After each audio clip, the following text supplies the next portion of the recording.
Hello friends, मैं हूं शुभम शुक्ला और आप सभी का स्वागत करता हूं हमारे YouTube channel Shubham GS online classes में।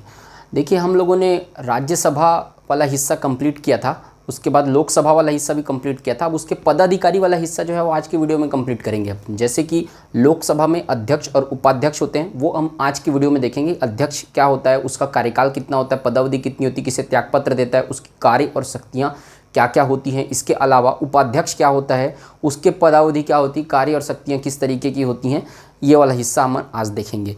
देखिए, राज्यसभा के सभापति और उपसभापति वाला मैंने बता दिया था, क्योंकि राज्यसभा के सभापति उपराष्ट्रपति होते हैं। तो उपराष्ट्रपति में मैं जो बताया था वो सभापति वाला वही होगा, उपराष्ट्रपति ही सभापति होते हैं। उपसभापति के बारे में भी मैंने उसमें ही बता दिया था, आप वो वीडियो देख सकते हैं, उसमें आपको समझ में आ जाएगा। लोकसभा का अध्यक्ष और उपाध्यक्ष वाला हिस्सा हम आज देखेंगे। तो आई होप आप सबको ये वीडियो पसंद आएगा। वीडियो को अगर पसंद आए तो लाइक कीजिए, चैनल को सब्सक्राइब कीजिए, ज़्यादा से ज़्यादा शेयर कीजिए। तो आज का वीडियो हम स्टार्ट करते हैं, ठीक है। तो देखिए, आज हम पढ़ रहे हैं लोकसभा अध्यक्ष, आर्टिकल 93। देखिए, अनुच्छेद जो है मैं लाइन से बता रहा था अभी तक, लेकिन अभी मैं क्या कर रहा हूँ कि सीक्वेंस वाइज बता रहा हूँ, जो चैप्टर में जिस तरीके से सीक्वेंस बताना चाहिए, ठीक है। अगर मैं आपको अनुच्छेद वाइज बताऊंगा तो ऊपर नीचे हो जाएगा, तो आप अनुच्छेद पे ध्यान मत दीजिए। अनुच्छेद में एक वीडियो में कंप्लीट अनुच्छेद जितना आपको याद करना है उसमें मैं याद बता दूंगा, उसमें पूरा एक साथ बता दूंगा कि कौन कौन सा अनुच्छेद याद करना है, कौन कौन सा इंपॉर्टेंट है करके। आप अनुच्छेद को ध्यान मत दीजिए, आप टॉपिक को ध्यान दीजिए। अगर अपन संसद पढ़ रहे हैं तो संसद को पूरा मैं कंप्लीट करवाऊंगा, अनुच्छेद भले ऊपर नीचे हो जाए, ठीक है। और अनुच्छेद को मैं एक साथ बताऊंगा, तो आप एक जगह लिख के इसको नोट करके रखिएगा और उसको अलग से याद करिएगा अनुच्छेद को, ठीक है। तो देखिए, लोकसभा अध्यक्ष अनुच्छेद 93 में दिया हुआ है। लोकसभा अध्यक्ष अभी वर्तमान में लोकसभा अध्यक्ष कौन है? ओम बिड़ला जी। ओम बिड़ला जी लोकसभा अध्यक्ष हैं, ठीक। लोकसभा अध्यक्ष क्या होता है? लोकसभा का संरक्षक, अभिरक्षक और अभिभावक होता है, ठीक है। संरक्षक होता है, उसकी रक्षा करने वाला, अभिरक्षक और अभिभावक भी होता है लोकसभा का, ठीक है। उसके अलावा देखिए, लोकसभा सदस्य अपने बीच से चुनते हैं, सदस्य जो है अपने बीच से चुनते हैं, उनका चुनाव होता है, चयन होता है, ठीक है, चयन होता है, ठीक। याद रखिएगा इसको, चयन होता है। लोकसभा सदस्य अपने बीच से चुनते हैं, लोकसभा अध्यक्ष का क्या होता है? चयन होता है, न कि उसकी नियुक्ति होती है, ठीक है। नियुक्ति वगैरह नहीं होती है, न कि वो मनोनीत होता है कि अगली लोकसभा के गठन से ठीक पहले तक पद पर बना रहेगा। जब अगली लोकसभा, जैसे एक लोकसभा समाप्त हो गई तो लोकसभा का कार्यकाल कितना होता है? 5 साल। लोकसभा अगर समाप्त हो गई तो लोकसभा अध्यक्ष का कार्यकाल समाप्त नहीं होता है। वो जब नई लोकसभा गठित होगी तो उसके पहला बैठक जो होगा, नई लोकसभा के गठन की जो पहली बैठक होगी, उसके पहले तक उसका कार्यकाल बना रहता है। पहली बैठक में क्या किया जाता है? फिर लोकसभा अध्यक्ष को सदस्यों के बीच से चुन लिया जाता है, ठीक है। तो अगली लोकसभा के गठन के ठीक पहले तक बना रहेगा, ठीक। अब जो पहली बैठक होगी उसमें नया अध्यक्ष चुन लिया जाएगा, न कि राष्ट्रपति के प्रसाद पर्यंत तक। मैंने आपको बताया था, प्रसाद पर्यंत राष्ट्रपति की इच्छा तक ये पद धारण नहीं करते हैं, उनका पद बना रहता है। अगली लोकसभा के बैठक के ठीक पहले तक उनका पद बना रहता है। अब देखिए कि पद समाप्त किस किस दशा में क्या होता है? लोकसभा अध्यक्ष का पद समाप्त होगा।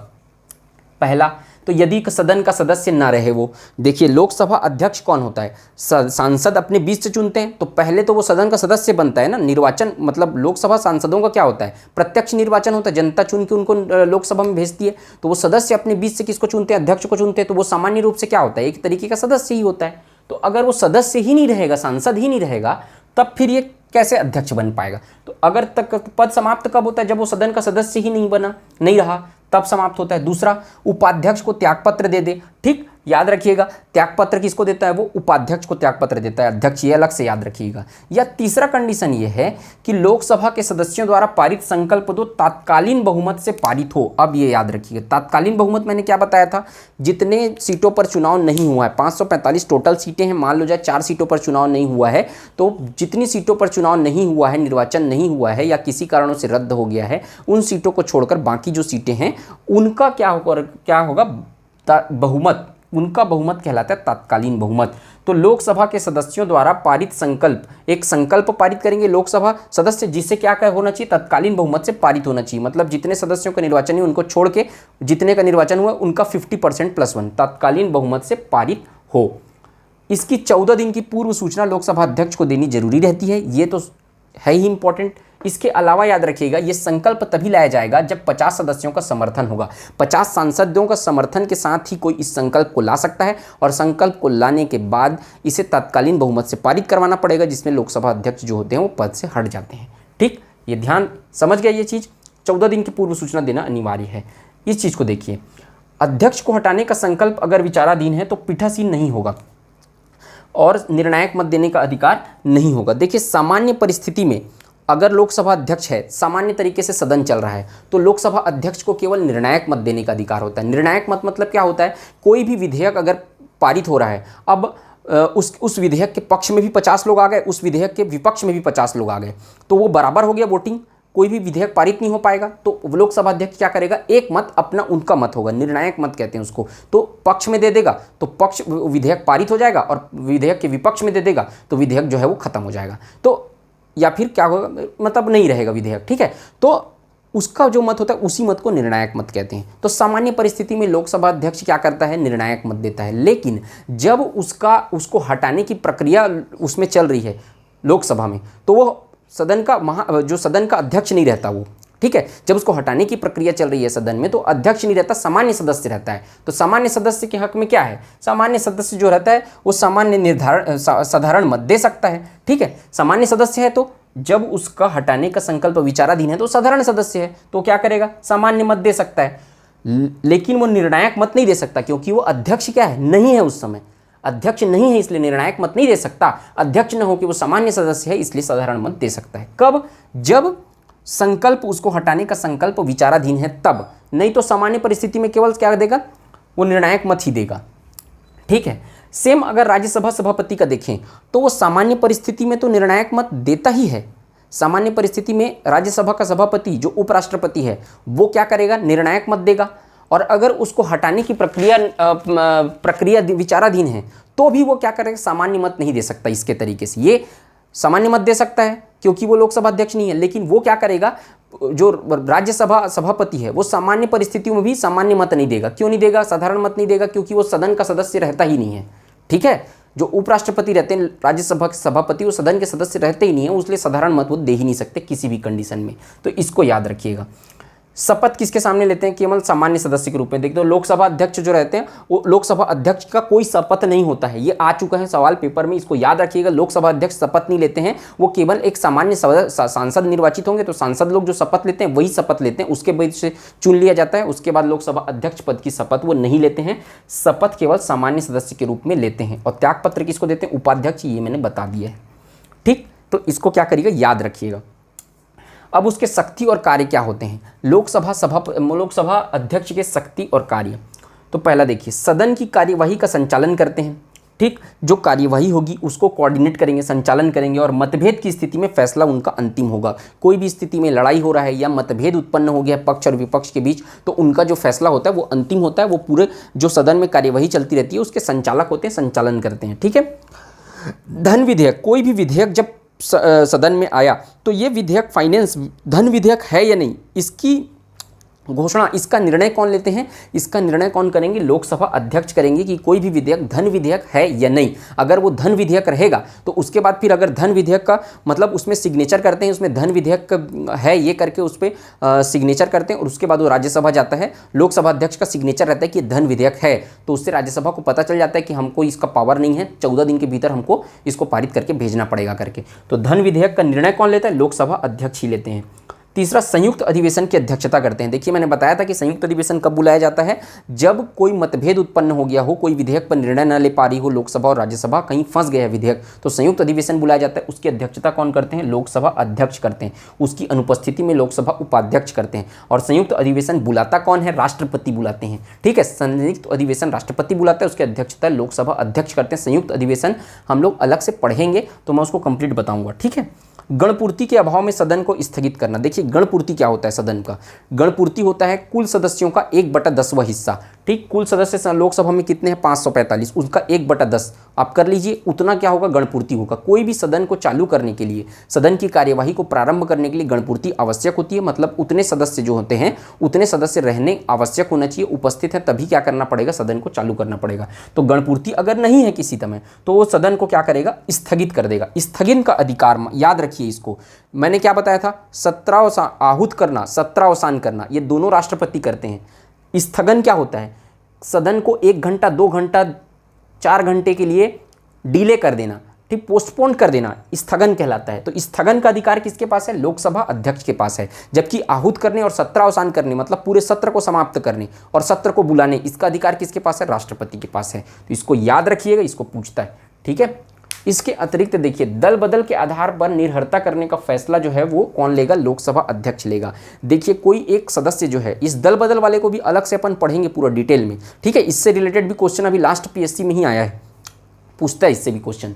तो दल बदल वाला टॉपिक अपन पढ़ेंगे। मैं अभी बेसिक बता रहा हूँ कि देखिए, दल को छोड़ के, एक दल को छोड़ के कोई संसद सदस्य अगर दूसरे दल में जा रहा है तो वो उसकी शर्तें होती हैं कि आप किस कंडीशन में इसको छोड़ के जा सकते हैं, तब आपका सांसद जो पद है वो रिक्त नहीं होगा या फिर उसको कैंसिल नहीं करेंगे करके। तो वो किस कंडीशन में निर्हर, वो उसका अर्हर है या नहीं है, मतलब कि वो निर्हर, मतलब संसद सदस्य बनने के योग्य है या नहीं है, तो उसका निर्हरता, ठीक है। जब एक दल को छोड़ के दूसरे दल में कोई सदस्य चला गया है तो उसकी निर्भरता का फैसला कौन करता है, लोकसभा अध्यक्ष करता है। और इसके जो फैसला होता है उसको सुप्रीम कोर्ट में चुनौती दी जा सकती है। दल बदल के आधार पर अगर निर्हरित घोषित हुआ है कोई सदस्य, ठीक है, तो उसको सुप्रीम कोर्ट में चुनौती दी जा सकती है, लोकसभा अध्यक्ष उसका निर्णय करता है, ठीक।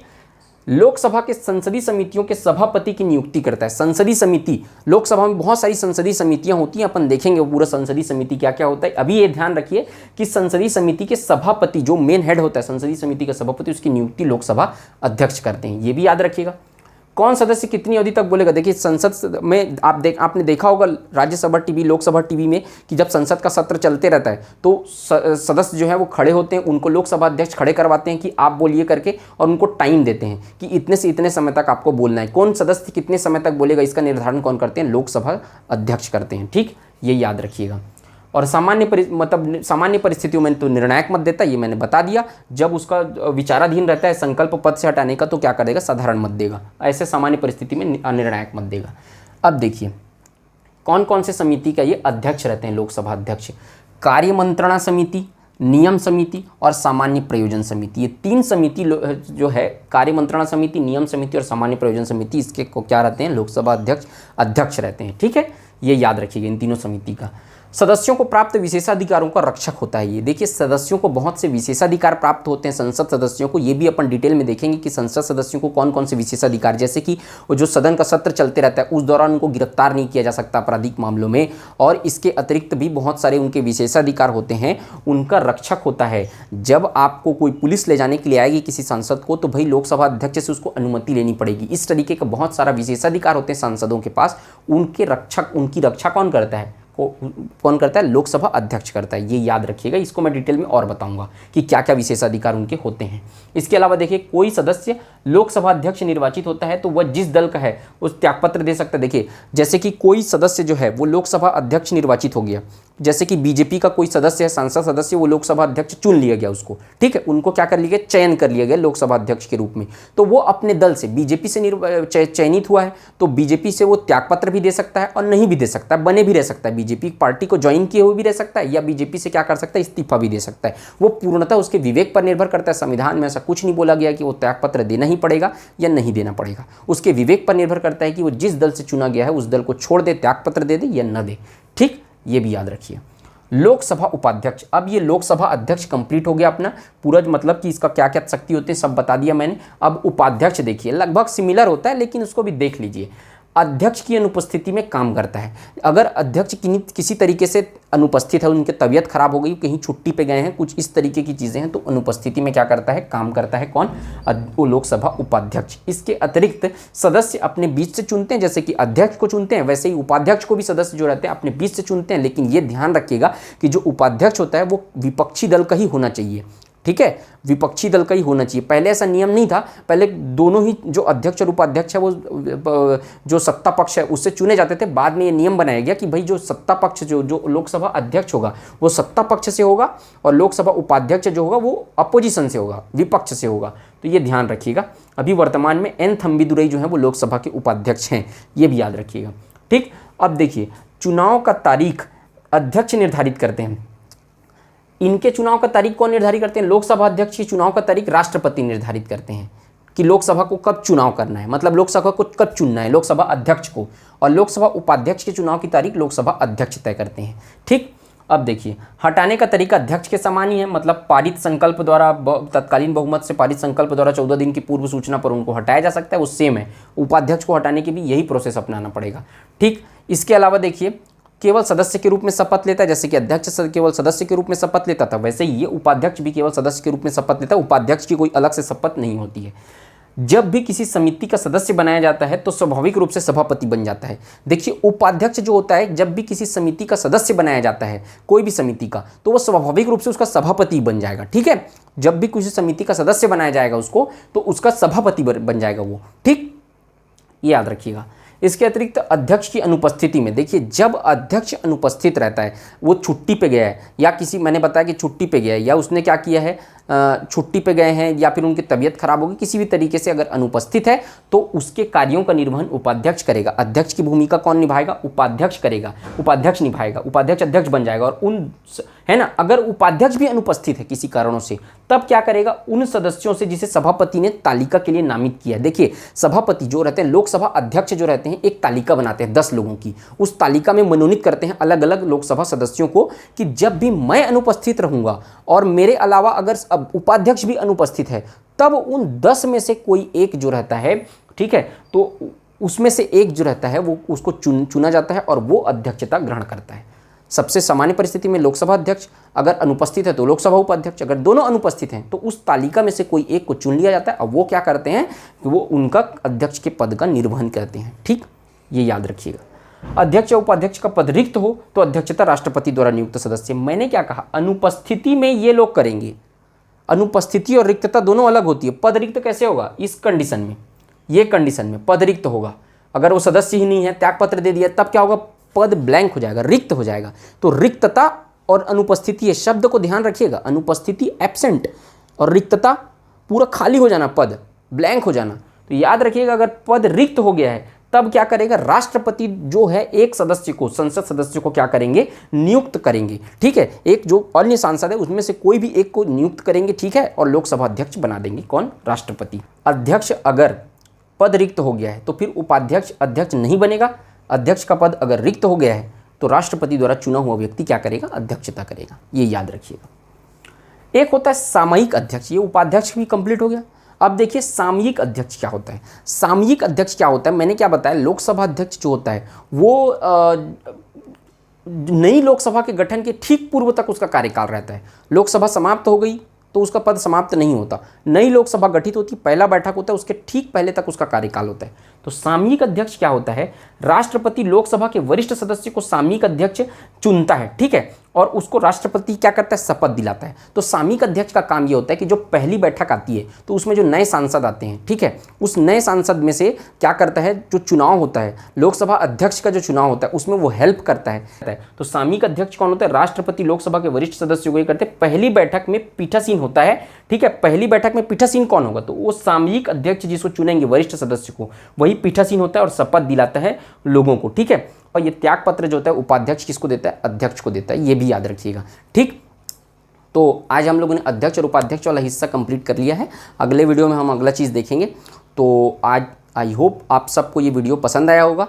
तो आप सब स्क्रीनशॉट ले लीजिए इसका।